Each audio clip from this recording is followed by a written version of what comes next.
গত জুমার আলোচনা ছিল যে আশুরার রোজার ফাজাইল, আর আশুরার মাসে প্রায় ৩০০-এরও অধিক আল্লাহ পাক বড় বড় ঘটনা ঘটিয়ে নিয়েছিলেন। যে কয়টি সম্ভব হয়েছিল বলেছিলাম। আজ বলবো আশুরার দিনের এই ৩০০-এর অধিক যে ঘটনা আল্লাহ পাক ঘটিয়ে নিয়েছেন তার ভিতর থেকে একটি উল্লেখযোগ্য ঘটনা আলোচনা করব। আল্লাহ নবী সাল্লাল্লাহু আলাইহি ওয়াসাল্লাম দুনিয়া থেকে বিদায় নেওয়ার পরে খলিফা হলেন হযরতে আবু বকর সিদ্দিক রাদিয়াল্লাহু তাআলা আনহু।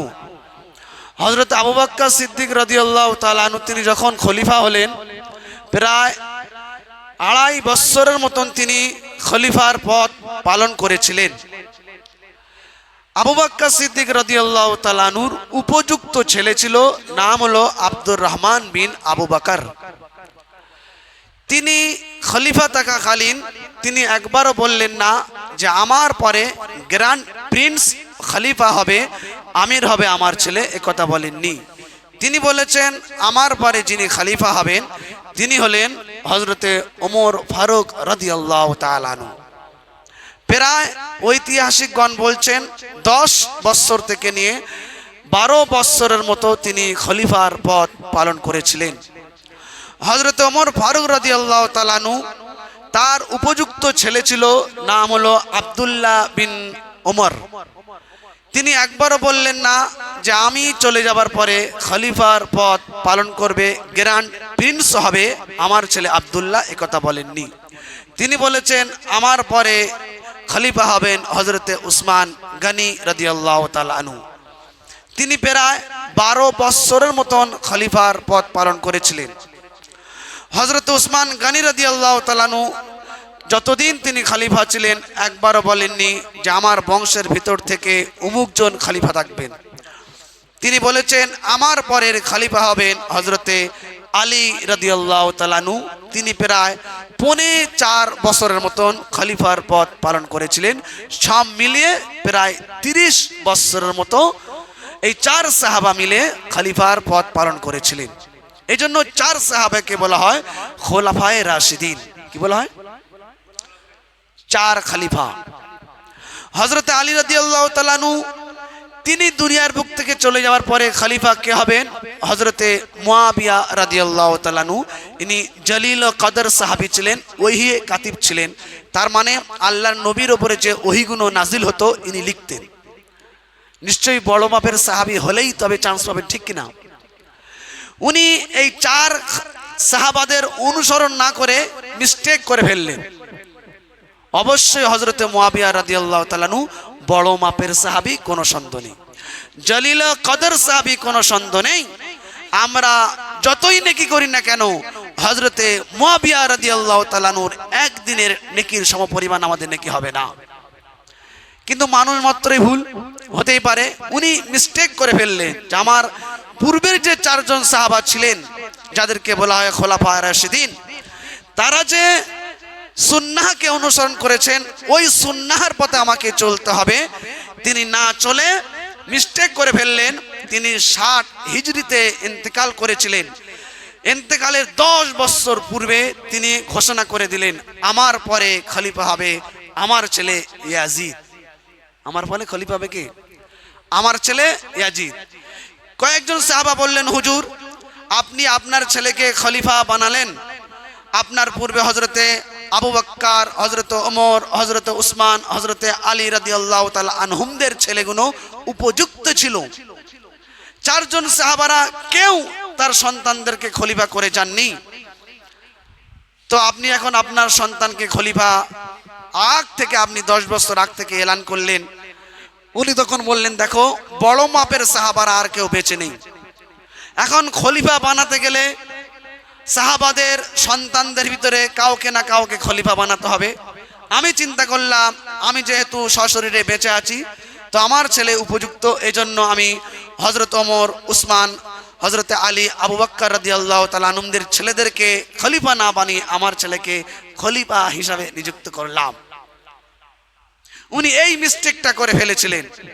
ওনার ছেলেকে ১০ বছর আগে থেকে খলিফা ঘোষণা করলেন। হযরতে মুয়াবিয়া রাদিয়াল্লাহু তাআলা আনহু ইন্তেকাল করলেন।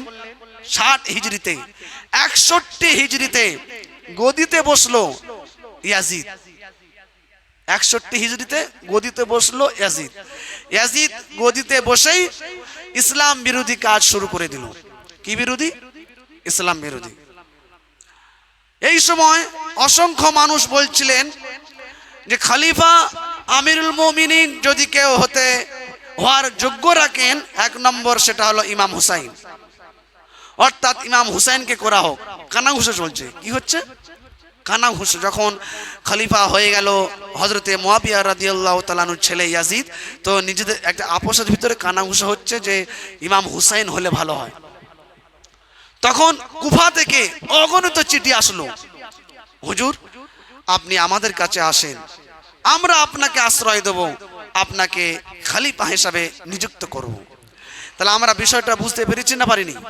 যে খলিফার যে সিস্টেম, খোলাফা রাশিদিন পরস্পর কি করে হলো। সর্বশেষ হযরতে আলী রাদিয়াল্লাহু তাআলা আনহু, তারপরে হযরতে মুয়াবিয়া সাহাবাদের অনুসরণ না করে মিস্টেক করে ফেললেন, নিজের ছেলেকে খলিফা বানিয়ে দিলেন। এই সময় কুফা নগরী থেকে অসংখ্য চিঠি আসলো হযরতে ইমাম হুসাইন রাদিয়াল্লাহু তাআলা আনহুর কাছে, যে হুজুর ইমাম হুসাইন আপনি আমাদের কাছে আসেন, আমরা আপনাকে আশ্রয় দেব, আপনার আনুগত্য স্বীকার করব। ইমাম হুসাইন চলেছেন। মদিনার অনেক বুদ্ধিমান লোকেরা বলেছিলেন, হুসাইন চিঠিগুলো যে পেয়েছো, চিঠির লেখা একরকম, তার কালার আর এক রকম, অর্থাৎ তুমি যেও না। ইমাম হুসাইন কারোর নিষেধ শুনলেন না। রক্তের টানে, ইসলামের মায়ায়, যে আমি বেঁচে থাকতে ইসলাম নিভে যাবে, আমি বেঁচে থাকতে ইসলামের আদর্শ পদদলিত হবে, আমি কি জবাব দেব কিয়ামতের মাঠে রাসূলুল্লাহর সামনে, অর্থাৎ আমাকে যেতেই হবে। তিনি কেন যাওয়ার জন্য প্রতিজ্ঞাবদ্ধ হলেন? ইমাম হুসাইন সর্বপ্রথমে পাঠালেন তার চাচাতো ভাই হযরতে মুসলিম বিন আকিল রাদিয়াল্লাহু তাআলা আনহুকে, যে তুমি যাও, কুফা থেকে যে চিঠি আসছে কুফার পরিবেশ পরিস্থিতি বুঝে এসো। হযরতে মুসলিম বিন আকিল রাদিয়াল্লাহু তাআলা আনহু তিনি গেলেন কুফাতে, গিয়ে দেখলেন কুফার পরিবেশ খুব ভালো। কুফার পরিবেশ খুব ভালো। উনি যেতে না যেতে 17,000 কুফা নগরীবাসীরা ইমাম হুসাইনের পক্ষ নিয়ে হযরতে মুসলিম বিন আকিলের হাতে বায়াত গ্রহণ করলেন। কত হাজার? কয়েকদিনের মধ্যেই 17,000। তো মুসলিম বিন আকিল চিঠি লিখলেন, হুজুর ইমাম হুসাইন রাদিয়াল্লাহু তাআলা আনহু আপনার পক্ষ নিয়ে আমার হাতে কুফা নগরী 17,000 মানুষ বায়াত গ্রহণ করেছে, তাহলে আপনি এলে তো তুফান তৈরি হবে, তাই না? আপনি এলে কি সাইক্লোন তৈরি হবে, সমস্ত মানুষেরা আপনার হাতে বায়াত গ্রহণ করবে। আপনি আসেননি, আপনার পক্ষ নিয়ে আমার হাতে যদি 17,000 মানুষ বায়াত গ্রহণ করে 1-2 দিনের ভিতরে, তাহলে আপনি এলে কি হবে? এই চিঠি পাওয়ার পরে ইমাম হুসাইন বেরিয়ে গেলেন 72 জন সঙ্গী নিয়ে। এই সময় মদিনাবাসীরা নিষেধ করেছিলেন, হুসাইন তুমি যেও না। ইমাম হুসাইন কারোর নিষেধ শুনলেন না। কেন? রক্তের টানে, ইসলামের মায়ায়, যে আমি বেঁচে থাকতে ইসলামের আলো নিভে যাবে, ইসলামের আদর্শ পদদলিত হবে, আমি কি জবাব দেব রাসূলুল্লাহর কাছে, অর্থাৎ আমাকে যেতেই হবে।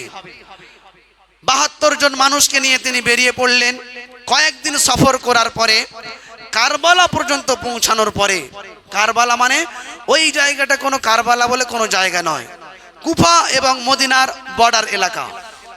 ওই জায়গা কারবালা মানে বিপদের স্থান, বিপদের জায়গা, বিপদের সংকেত।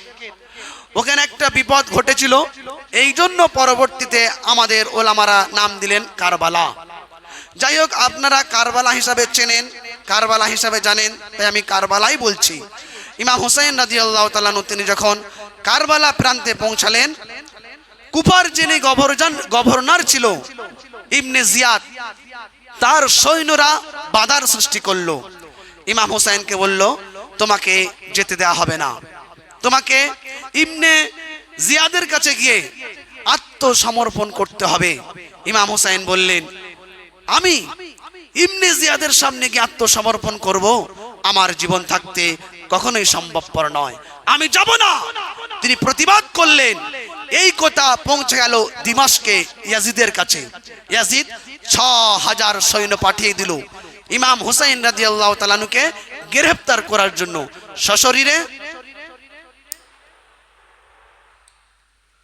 সশরীরে জীবিত কিংবা মৃত অবস্থায় ইমাম হুসাইনকে গ্রেফতার করো। ইমাম হুসাইন যখন বুঝতে পারলেন যে আমাকে গ্রেফতার করার জন্য ৬,০০০ সৈন্যকে পাঠিয়ে দিয়েছে, ইমাম হুসাইন তখন মদিনা থেকে যে ৭২ জন মানুষকে নিয়ে তিনি এসেছিলেন তাদেরকে বললেন, ও নারী পুরুষগুলো, তোমরা নিরাপদে মদিনায় চলে যাও, কারণ ইয়াজিদ আমাকে চায়, তোমাদেরকে চায় না। তখন মানুষরা বলল, ইমাম হুসাইন, আমরা আপনাকে শত্রুদের সামনে ফেলে রেখে যদি আমরা মদিনায় ফিরে চলে যাই, কিয়ামতের মাঠে রাসূলুল্লাহর কাছে মুখ দেখাতে পারবো না, অর্থাৎ আমাদের জীবনগুলি আপনার জন্য উৎসর্গ হয়ে যাক, তারপরও আমরা আপনার সঙ্গেই থাকবো, আমরা মদিনায় ফিরে যাব না। জোরে বলুন সুবহানাল্লাহ। শুধু কারবালার ঘটনা শুনে চলে গেলে হবে না, কারবালার একটি ঘটনার ভিতরে সীমাবদ্ধ রয়েছে, কিন্তু কারবালার ঘটনা হাজারো লক্ষ কোটি উম্মতি মুসলমানদের জন্য মেসেজ দিয়েছে, শিক্ষা দিয়েছে যে তোমরা কারবালার ঘটনা থেকে শিক্ষা অর্জন করে কিয়ামত পর্যন্ত কারবালার অনুসরণ করে চলবে। পৃথিবীর কোন শক্তি তোমাদেরকে অপদস্থ, লাঞ্ছিত, বঞ্চিত, নির্গাহিত, পদদলিত, শোষিত, নিপীড়িত করতে পারবে না। সেদিন ইমাম হুসাইনের সঙ্গীরা বলেছিলেন, আমাদের জীবনগুলি আপনার জন্য উৎসর্গ হয়ে যাবে, তারপরও আমরা আপনাকে বিপদের সম্মুখে ফেলে আমরা মদিনায় নিরাপদে নিজেদের জীবনগুলিকে রক্ষা করার জন্য পালিয়ে যাব না। এ দ্বারায় হযরত ইমাম হুসাইন রাদিয়াল্লাহু তাআলা আনহুর সঙ্গীরা আহলে বায়েত মেসেজ দিলেন, একটা মুসলমান যখন বিপদে পড়বে, আর তুমি বিপদে পড়োনি বলে গা হেলিয়ে নিজের ঘরের ভিতরে থাকবে না, যে মুসলমানটি বিপদে পড়েছে তাকে হেফাজত করার জন্য তোমাদের সর্বশক্তি দিয়ে ঝাঁপিয়ে পড়ো, তাকে হেফাজত করো। ভারতের মাটিতে একজন মুসলিম নারী যখন বিপদে পড়েছিল, আরব দুনিয়ার এক যুবকের কাছে চিঠি লিখলো। সময় যদি অন্য কোনো সময় পাই আপনাদের সম্মুখে সেই ইতিহাস আমি আলোচনা করব। মুসলিম নারী ভারতের মাটি থেকে চিঠি লিখলেন আরব দুনিয়ার মাটিতে এক 18 বছরের যুবকের কাছে। 18 বছরের যুবক পৃথিবীর সমস্ত শক্তিকে পায়ের পিছনে রেখে পৃথিবীর বুককে চিরে দিয়ে ভারতের মাটিতে এসে সেই ভারতের একজন মুসলিম নারীর ইজ্জতকে রক্ষা করে আবার আরবের মাটিতে চলে গেলেন। এটাই হলো কারবালার ইতিহাস, কারবালার মেসেজ, কারবালার শিক্ষা। ভাববেন না দুটো কুরবানির গরু যখন পাশাপাশি বাঁধা থাকে, একটা কুরবানির গরু যখন আর একটা পশুর সামনে জবাই করা হয় তখন সে দড়ি ছেঁড়াছেড়ি করতে শুরু করে দেয়। সে জানে পরের সিরিয়াল আমার। পরের সিরিয়াল কি? আমার। একটা অবলা প্রাণী, জানোয়ার, সহানুভূতিশীল প্রাণী গরু যদি বুঝতে পারে, আমার জাতি কেন বুঝতে পারে না? একটা মুসলমান যখন বিপদে পড়েছে, মুসিবতের মধ্যে পড়েছে, আর যে সমস্ত মুসলমানেরা মুসিবতের মধ্যে পড়েনি তারা হাসতে থাকে, তারা কিন্তু বোঝে না ওর পরের সিরিয়াল কিন্তু আমাদের আসবে, কেউ ঠেকাতে পারবে না। এজন্য কারবালা যে শিক্ষা দিয়েছে, কোন মুসলমান যখন বিপদে পড়বে তাকে সহযোগিতা করার জন্য তোমাকে এগিয়ে আসতে হবে। আল্লাহর নবী বলেছেন, কোন মুসলমান যখন পেরেশানে পড়ে, মুসিবতে পড়ে, তার কাছে এসে কেউ যখন সান্ত্বনা দেয়, তার মুসিবতকে দূর করার জন্য প্রচেষ্টা করে, 10 বছর ইতিকাফে থাকার যে সওয়াব, তার চাইতে বেশি সওয়াব তার আমলনামায় লেখা হবে। জোরে বলুন। 10 বছরে ইতিকাফের সওয়াব। ইতিকাফ চারটিখানি বিষয় নয়। একদিন ইতিকাফের কত নেকি জানেন? এই দুনিয়া এবং আসমানে যতটা দূরত্ব রয়েছে, এরকম 3টে দূরত্ব যতটা হবে আপনার কাছ থেকে জাহান্নাম ততটাই দূরে চলে যাবে। কতটা দূরে চলে যাবে বললাম? আসমান এবং জমিনের দূরত্ব যতটা, এইরকম 3টে দূরত্ব যতটা হবে, একদিনে ইতিকাফ থাকলে তার কাছ থেকে জাহান্নাম এতটাই দূরে চলে যাবে। তাহলে একদিন ইতিকাফের যদি সওয়াব নেকি ফাজাইল এত হয়, তাহলে 10 বছর ইতিকাফ থাকার সওয়াব ফাজাইল কত হবে? আল্লাহর নবী বলেছেন, কোন মুসলমানকে সহযোগিতা করা, সে পেরেশানে পড়েছে, তাকে তার পেরেশান দূর করার জন্য তার সামনে হাজির হওয়া, এতটা নেকি হবে, 10 বছরে ইতিকাফ থাকলে যে নেকি লেখা হয় অতটাই নেকি তোমার আমলনামায় লেখা হবে। আমরা কি বুঝতে পারলাম? আরে বলুন তো। ইমাম হুসাইন রাদিয়াল্লাহু তাআলা আনহু সঙ্গীদেরকে বললেন তোমরা চলে যাও নিরাপদে মদিনায়। সঙ্গীরা বলল আপনাকে শত্রুদের সামনে ফেলে রেখে আমরা মদিনায় যাব না, আপনার জন্য জীবন উৎসর্গ করে দেব, তারপরও আপনার সঙ্গে থাকব। ইমাম হুসাইন রাদিয়াল্লাহু তাআলা আনহু তিনি তো যুদ্ধ করার জন্য আসেননি। যদি যুদ্ধ করার জন্য আসতেন, যে 72 জন মানুষকে সঙ্গে নিয়ে এসেছিলেন, তার ভিতরে 32 জন মহিলা ছিলেন, 40 জন পুরুষ ছিলেন। 40 জন পুরুষের ভিতরে কয়েকজন দুধ পিতা হওয়া বাচ্চাও ছিল। তাহলে ইমাম হুসাইন যদি জিহাদের জন্য আসতেন, এতগুলো নারীকে নিয়ে আসার কোনো প্রয়োজন ছিল না, ঠিক কিনা? ইমাম হুসাইন এসেছিলেন যে কুফাবাসীরা যে ডেকেছে তাদের ডাকে সাড়া দেওয়ার জন্য আহলে বায়াতকে সঙ্গে নিয়ে কুফা নগরীতে যাবে বলেন তিনি বেরিয়েছিলেন।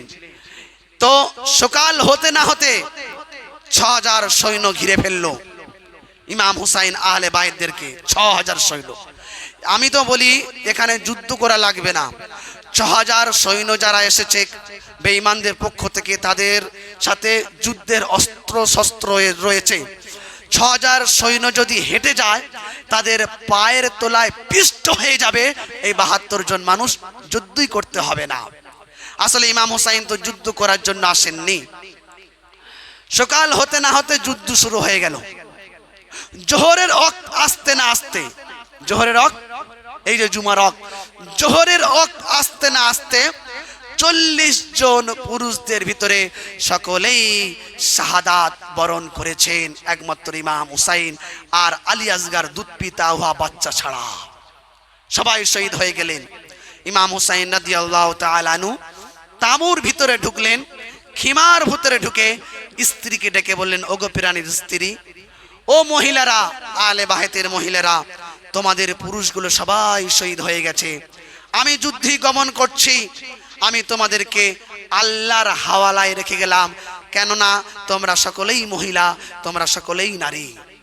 এই সময় স্ত্রী কাছে এসে বললেন, ওগো স্বামী, যুদ্ধে যাত্রার পথে আমি আপনাকে বাধা দিব না, তবে আজ কয়েকদিন মরুভূমিতে পায়ে হেঁটে উটের পিঠে চড়ে এসে সমস্ত খাবার শেষ হয়ে গেছে, তাঁবুর ভিতরে এক ফোঁটা পানির কোনো ব্যবস্থা নেই। আমার এই ছোট্ট বাচ্চা পিপাসার এক ফোঁটা পানির অভাবে দুগ্ধপোষ্য বাচ্চা শিশু চিৎকার করছে, কান্নার আওয়াজ বের হয় না পিপাসার কারণে। আমার এই বাচ্চাটিকে নিয়ে একবার ইয়াজিদের সৈন্যদের সামনে যাও, ওদেরকে বলো একটু আমার বাচ্চার জন্য পানি দিতে, আর কোনো আমার দাবি নাই। ইমাম হুসাইন হাতের তরবারি ফেলে দিলেন, বাচ্চাকে কোলে করে নিলেন, ইয়াজিদের সৈন্যদের সামনে গেলেন, বাচ্চাকে উঁচু করে ধরে রাখলেন। ও ইয়াজিদের সৈন্যরা, আমি যাকে তোমাদের সামনে উঁচু করে ধরে রেখেছি, এই বাচ্চাটি হলো আওলাদে রসুল, রসুলের আওলাদ, নিষ্পাপ, বেগুনা, মাসুম। তোমাদের সাথে আমার শত্রুরা থাকতে পারে, এই বাচ্চার সাথে কোনো শত্রুতা থাকার কোনো কথা নয়। ফুরাতের অফুরন্ত পানি প্রবাহিত হয়ে যাচ্ছে, একটু কুলটা যদি ছেড়ে দাও, একটু পানি পান করে আমার বাচ্চাকে, আর কোনো আমার আবদার নাই। ওদের কলিজায় দরদ হলো না, ওরা পানি দিল না, জবাবে বিষাক্ত তীর ছুড়ে দিল। ইমাম হুসাইনের উঁচু করে ধরে রাখা আওলাদে রসুল, রসুলের আওলাদের বুকের মধ্য দিয়ে বিষাক্ত তীর প্রবেশ করে পিঠ থেকে বেরিয়ে গেল। ইমাম হুসাইন কলিজার টুকরা বাচ্চা আলী আসগারকে কোলে তুললেন, বুক থেকে রক্ত ফিনকির মেরে আসমানের দিকে উঠছে। ওই রক্তগুলো আঁচলা ভরে মাখতে মাখতে ইমাম হুসাইন তাঁবুর কাছে এলেন, স্ত্রীকে ডাকলেন আর বললেন, এই নাও তোমার সন্তান, একেবারে পানি পান করেছে, আর কিয়ামত পর্যন্ত তোমার কাছে পানি চাইবে না, এমন পানি পান করেছে ঠান্ডা হয়ে গেছে, আর কোনোদিন পানি পানি বলে তোমাকে কষ্ট দিবে না।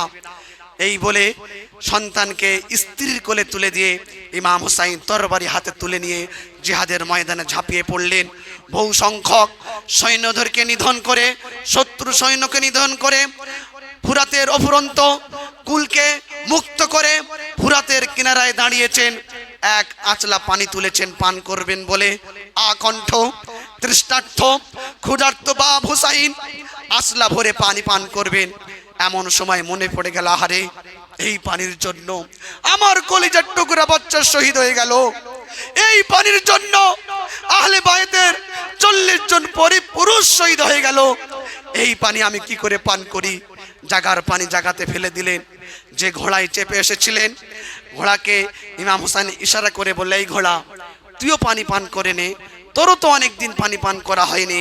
ঘোড়া তার ঝুনঝুরি নাড়িয়ে বলল, হুসাইন, যে পানি আহলে বাহেতের সদস্যরা খেতে পারে না, যে পানি রসুলের দৌত্র রসুলের নাতি কলিজার টুকরা পান করতে পারে না, আমি অবলা প্রাণী জানোয়ার ঘোড়া হতে পারি, কিন্তু রসুলের আওলাদে রসুলের প্রতি আহলে বায়তের প্রতি আমার মোহাব্বত আর ভালোবাসা আছে, আমিও এই পানি পান করব না।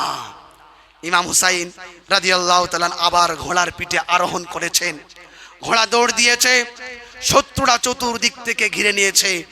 যেমন পানি বর্ষণ হয় ঠিক পানির মতন ওরা প্ল্যান পরিকল্পনা করলো, আমরা 1 জন 2 জন 10 জন করে ইমাম হুসাইনের সামনে গেলে পারবো না। ওরা একসাথে তীর আর তরবারি বৃষ্টির মতো বর্ষণ শুরু করে দিল। ইমাম হুসাইন রাদিয়াল্লাহু তাআলা আনহু ঘোড়ার পিঠ থেকে পড়ে গেলেন আর বললেন, ও ইয়াজিদের সৈন্যরা, তোমরা থামো, তোমরা কার গায়ে তীর মারো? আমি কি রসুলের নাতি নয়? আমি কি মা ফাতেমার নয়নের মণি ইমাম হুসাইন নয়? তোমরা কার গায়ে তীর মারো, কার গায়ে পাথর মারো, কার গায়ে তোমরা তরবারি মারো?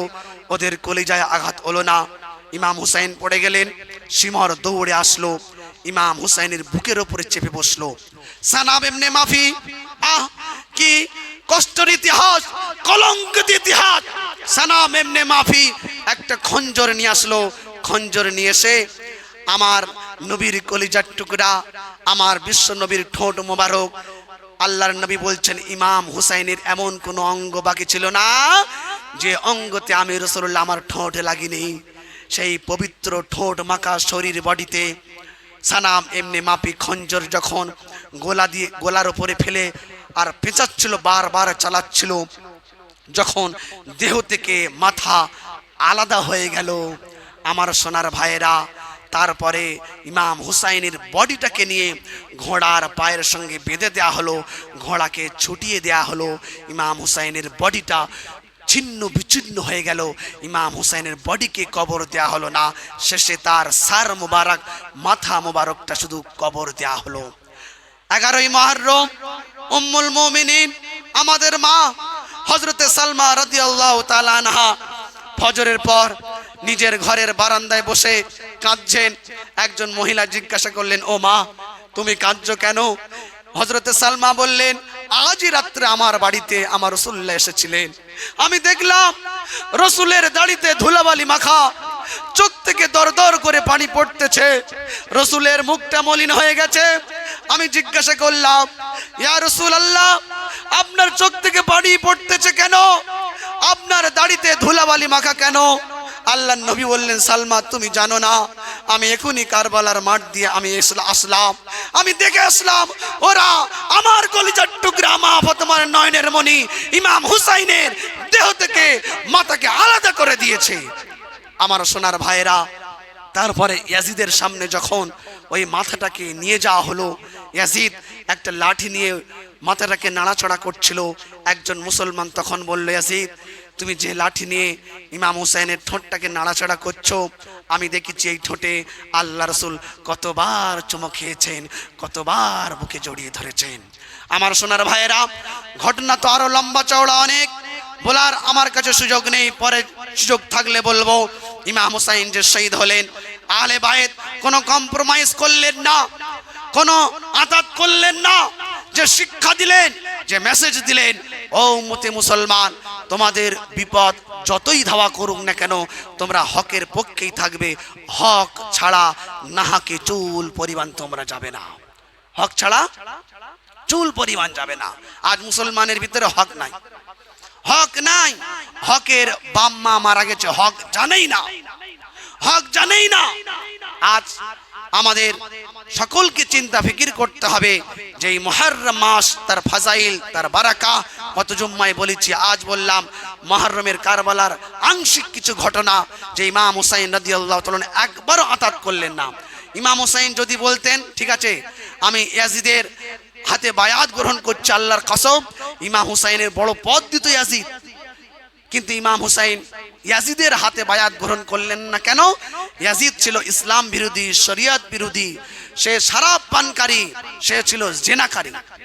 ইমাম হুসাইন তার বায়াত গ্রহণ করলেন না, তাতে আমার জান যাই যাবে, আমার জীবন যাই যাবে, আমার আওলাদ যাই যাবে, আমার আহলে বায়াত সব যাই যাবে, কিন্তু আমি তার হাতে বায়াত গ্রহণ করতে পারবো না। এই জন্য সোনার ভাইয়েরা, আমাদের সকলকে প্রতিজ্ঞাবদ্ধ হতে হবে, আমরা যেখানে থাকি, যে প্রান্তে থাকি, যে অবস্থাতে থাকি, ফকির হই আর আমির হই, ধনী হই আর যাই হই আর যে হই, আমি হকের পক্ষে থাকবো, বলি ইনশাআল্লাহ। হকের পক্ষে থাকবো, বলি ইনশাআল্লাহ। আমার সোনার ভাইয়েরা, মুহররম মাসের ফাজাইল বারাকা কেমন ভাবে চলতে হয় আমি গত জুম্মায় বলেছি। তারপরও দেখতে পাচ্ছি অনেকের মা তার সন্তানগুলো নিয়ে বাপের বাড়ি যাচ্ছে।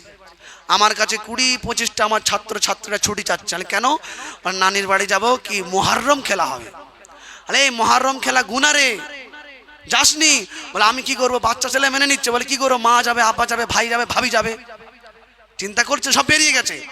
মুহররম খেলা দেখবে বলে বেরিয়ে গেছে। এরা মুহররম মানে জানে না। এরা ওই সমস্ত মাগুলো রোজা রাখিনি। রোজা যদি রাখতো আর ইমাম হুসাইনের আদর্শ যদি গ্রহণ করত, তার সন্তানগুলোকে নিয়ে ওই মুহররম দেখতে যেত না। মা বুড়ি হয়ে গেছে, বুড়ি হতে চলেছে, এতটুকু সেন্স এবং যোগ্যতা যদি না থাকে, তা তার সন্তানগুলো কি হবে বলেন? তার সন্তানগুলো কি হতে পারে? নেককার পরেজগার মুত্তাকি হতে পারে? তার সন্তানগুলো তো দেখছে আমার মা এই জায়গায় নিয়ে যাচ্ছে, তার সন্তান যখন বড় হবে সে তার সন্তানগুলোকে নিয়ে বলে চ মুহররম খেলাটা দেখে আসি। এর নাম কি মুহররম? মুহররম খেলা এর না। আচ্ছা, মুহররমে ঢোল বাজানো হয় কি হয় না? ঢোল বাজানো হয়, গান বাজানো হয়। আচ্ছা, যে ঢোল বাজাচ্ছে কেন? ইমাম হুসাইন রাদিয়াল্লাহু তাআলা আনহু শহীদ হয়েছেন বলে, তাই তো? আরে তাই তো, মন চাকার নাচে, তাই তো? আর তার বাপ যেদিন মরে যাবে, তার মেয়ে যেদিন মরে যাবে, আল্লাহ না করুক, আর তার মা যেদিন মরে যাবে, তাকে বলা হবে একটু ঢোল বাজাও। আরে বলেন, যে তোর বাপ মরে গেছে ঢোল বাজা, তোর মা মরে গেছে ঢোল বাজা। ইমাম হুসাইন রাদিয়াল্লাহু তাআলা আনহুর এত বড় কুরবানি, তোমার উচিত ছিল আজ নফল রোজা রেখে, কোরআন তেলাওয়াত করে, সামর্থ্য অনুযায়ী দান সাদকা করে, আল্লাহর কাছে দুফোঁটা চোখের পানি ফেলে আল্লাহকে বলা উচিত ছিল, আল্লাহ আজ যত নেকি আমি অর্জন করেছি, সমস্ত নেকিগুলো আহলে বায়তের কবরে তুমি পৌঁছে দাও, আহলে বায়তের কবরে পৌঁছে দাও। এক রিওয়ায়াতে পাওয়া যায়, আল হিদায়াহ ওয়ান নিহায়া কিতাবে পাওয়া যায়, একজন ব্যক্তি আল্লাহর নবীর রওজা মুবারকে গিয়েছেন। রওজা মুবারকে গিয়ে বলছেন, ও নানা জান, আমি আহলে বায়তকে বড় ভালোবাসি। ও নানা জান, আমি আহলে বায়তকে বড় ভালোবাসি। আমি প্রতিদিন দোয়া করি, আমি যত নেক আমল করি, আমার নেক আমলের একটি অংশ আমি আহলে বায়তের রওজা মুবারকে পৌঁছে দিই। আল্লাহর কসম করে বলছি, ইতিহাস সাক্ষ্য আছে, আল্লাহ নবী রওজা মুবারক থেকে, আল্লাহর নবীর জবান থেকে ভেসে আসলো, ও আমার উম্মত, চিন্তা করো না, আমি তোমার শাফায়াতের জন্য হাউজে কাউসারের পাশে দাঁড়িয়ে থাকবো। যারা বলেন সুবহানাল্লাহ। এটা কোনো হাদিস নয়, এটা আমাদের বুজুর্গদের মুজিজা, কেরামত, এটা অলৌকিক ঘটনা। আমি হাদিস বলিনি, কারণ নবী চলে গেছেন, হাদিসটা হবে কোথায়? আর নবীর অনেক বছর পরে কারবালার ঘটনা ঘটেছে, হাদিস তো হতেই পারে না। এটা হলো আমাদের বুজুর্গদের কেরামত, মুজিজা, অলৌকিক ক্ষমতা। এজন্য সোনার ভাইরা, উচিত ছিল আহলে বায়তের জন্য একটু হলো নেকি পৌঁছানো। এজন্য সুযোগ আমাদের হাতে আছে, আমরা এইভাবে আজ দিনটা পার করব। আল্লাহ পাক রব্বুল আলামিন আমাদের সকলকে শোনার থেকে, বলার থেকে আমল করার তৌফিক দান করুক, আমিন। ওয়া আখিরু দাওয়ানা আনিল হামদুলিল্লাহি রাব্বিল আলামিন।